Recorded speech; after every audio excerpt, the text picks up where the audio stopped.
What's up, my friends? I hope you're doing fantastic. I mentioned in the last video that I recently decided to purchase the new Sony ZV-1. And I decided, well, since I bought it, I might as well use it and test it out.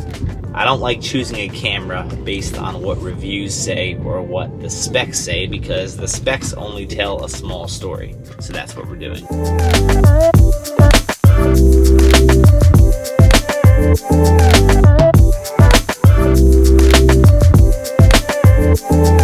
A couple of years ago, I picked up the Sony RX100 Mark IV and then Mark V. Then I was going to get the Mark VI because I just felt like they were such convenient, incredibly small but capable cameras that were literally amazing for vlogging. I always enjoyed the experience more, and I just thought it was the most ideal way to vlog when you didn't have to worry about the bulk of a big camera. But there were so many limitations. The audio wasn't fantastic. It was always really windy. There was no mic jack when you wanted to improve the sound. It had major overheating issues. The battery life was no good. And it was really expensive for a point and shoot camera. 2020 comes along and Sony releases the ZV-1, this camera right here. And I think it's like the perfect vlogging camera. Seriously. So one of the features that they put in the Sony ZV-1, which obviously is 100% for like fashion bloggers, makeup bloggers, YouTube people that do tutorials and like unboxing and all that, is this product showcase mode, where the idea is simple, that when you are in this mode, you simply put anything up to the camera and it focuses unbelievably fast, as you see. And a lot of cameras will focus pretty fast when you take up, most of the screen with whatever you're putting in front of it, but this product showcase mode is ridiculously fast. No matter what you put up, it's just like razor fast focus. Razor fast? I can't understand something, people, and maybe you can help me understand this. A friend of mine recently started like a daily vlog on YouTube, and after like 2 days, the daily vlog stopped. And I messaged him, called him out, and said, hey, didn't you just start a daily vlog 4 days ago and you haven't posted since? I did it to challenge him, because it was not like a, hey, you're lazy, get to work. It was, you had big motivations and you stopped. And his response back to me, which I see very common, is I started to overthink everything. My response back, straight from Gary Vee, is perfection is the disguise for insecurity. I cannot stress enough to people just how important I feel it is to be your biggest fan. If you're gonna start doing YouTube content or a daily vlog or a blog or anything, and you wanna start putting out content, you have to know that, number one, not everything is going to be perfect. Not everything is going to be up to the standards you wish it would. But more importantly, the people and viewers and people on the internet in general, they'll do the hating for you. So you being an additional hater to your own content is just the worst possible thing that you can do for yourself. Believe me, you could work for days and days and days on a single video and think that it's absolutely perfect and it's exactly what you wanted it to be. The content's great, the color's great, the audio, everything is perfect. And then you can release it and people will hate on it and say they don't like something about it, which will then discourage you anyway, and you'll say, well, what's the point? I worked so hard and people didn't like it. You're gonna realize very quickly, if you're creating any sort of YouTube content, that you need to be the biggest fan of yourself, and you need to put out the type of stuff that you want to put out. End of story. Being your own biggest fan is not some sort of ego thing or some sort of arrogant statement that you make. It's simply saying, you know what? I want to put stuff out, and it doesn't really matter if people don't love everything I put out, because I'm doing something and other people are not. Okay, that rant's over, but I feel like it makes a lot of sense for this video, because we're talking about the ZV-1, which obviously is very common for new YouTubers or people that are making vlogs, and I just feel like I see that mistake far too often, and I just wish more people would understand how much it matters. Anyway, back to the topic of discussion.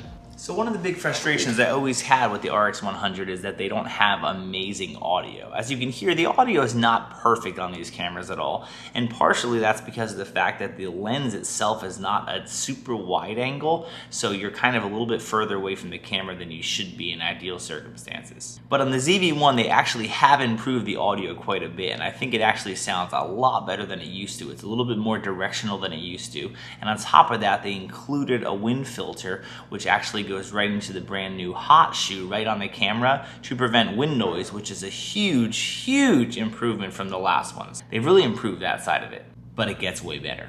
See, it gets way better because for the first time in what feels like, or I guess basically is ever, you finally can connect an external mic to the ZV-1, or what I still like to call the RX100. Never before has a point and shoot camera this small had a mic jack, which I think, I hate using the term game changer, but I think it's a huge, huge deal because I personally have never had a problem with the actual camera quality of the RX100 style point and shoot camera. It's always been the audio and the lack of use because I have to have some sort of external audio recorder if I want to do anything with the camera beyond just, point and shoot style things.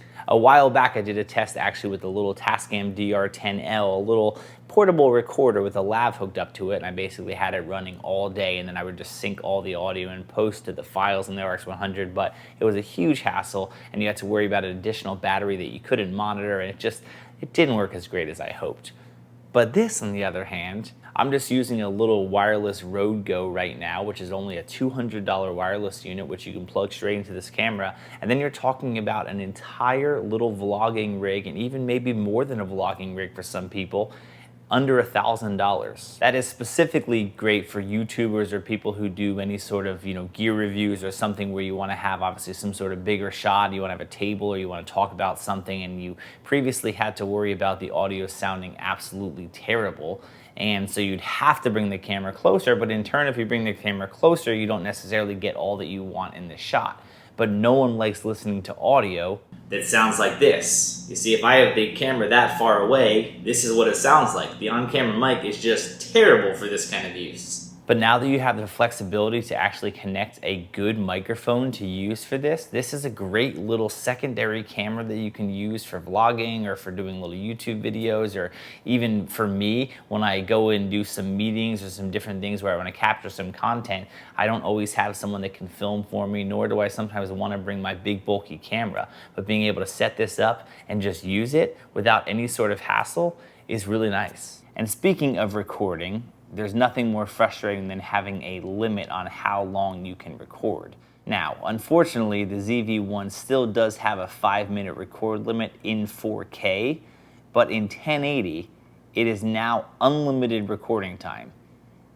You can press record and it will record for an hour or hour and a half. As long as the battery life is running, it'll continue to record all on one file, which I think is awesome because all the other cameras, including even my EOS R, have a 29-minute, 59-second limitation like so many cameras do, and this camera can record unlimited length in 1080.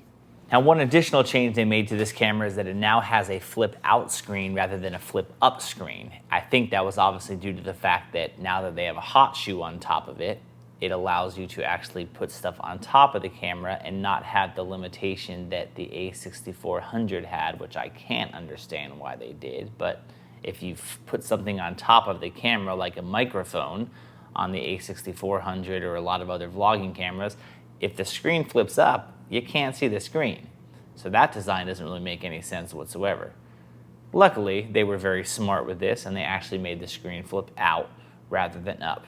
And a flip out screen is absolutely crucial for someone who makes their own content because you need to be able to see what you're doing so that you can, make the right decisions with framing and focus and color and all those things. Also, if you see the light continue to change in this office, daylight is an amazing thing to have in an office, but it also can be super frustrating when there's clouds and your lighting continues to change nonstop. So that's not the camera's fault. Now, one thing I've always liked about the RX100 style cameras is that they can be charged via like a USB power bank. So what's awesome about that is you don't have to buy a ton of batteries like you used to have to buy with even the Sony cameras and have to worry about charging them and have 100 with you.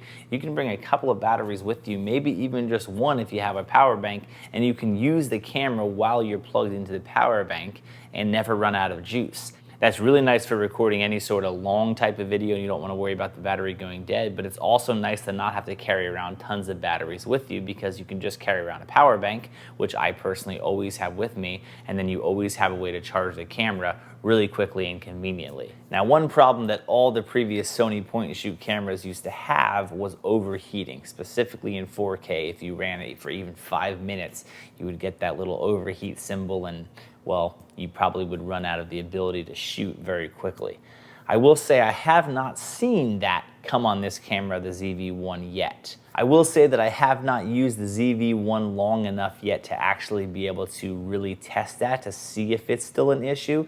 I would assume or think that it probably still is an issue if you shoot on a really hot day outside and you shoot for a long period of time, specifically in 4K, which is what they used to have a lot of issues with.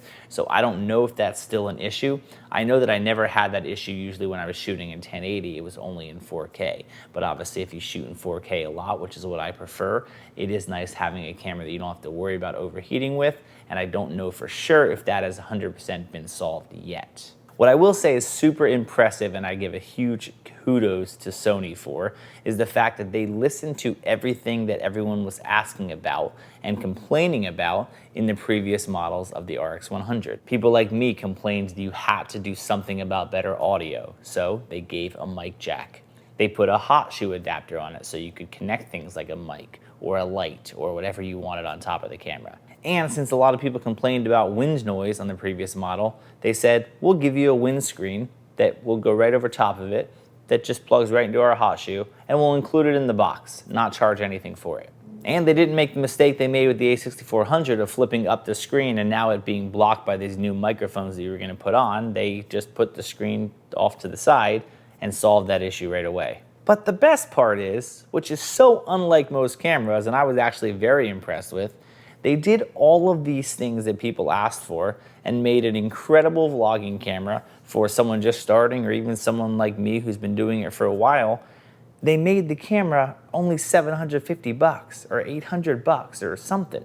It's like $450 cheaper than the previous RX 100 was, and it actually solves all the issues that the RX 100 had. Not many camera companies improve a lot of the things that people complained about and then make the newest model that much cheaper. So I'm really, really impressed and actually thankful that they did that kind of thing because honestly, $1,200 that the previous RX 100 was is a lot of money for a point-and-shoot camera, no matter how good it is. They made this one affordable. They made the build quality a little less, but it still looks like they use the same lens. It's still a 24-70 equivalent 1.8 to 2.8 aperture lens. So it still looks good, still works good. All the features are the same, still same old system that you're used to, while improving a lot of the things that people didn't like so much. So overall, right now, if someone were to ask me what is the best camera under $1,000 for vlogging or for YouTube or for content creation for yourself, I personally think it would be kind of hard right now to beat the ZV-1 because when you look at the overall price to size, portability, convenience, incredible autofocus, front-facing screen, mic input, 4K, unlimited recording time in 1080, the battery can be charged with a power bank, and the entire rig is small enough that you can just toss it in a small bag or even your pocket. That's pretty hard to beat. Is it perfect? Of course not. I'm excited to add it to my camera bag because far too often I don't feel like carrying around my big bulky camera, and this will be a perfect little camera for that. Great job, Sony. I'm proud of you.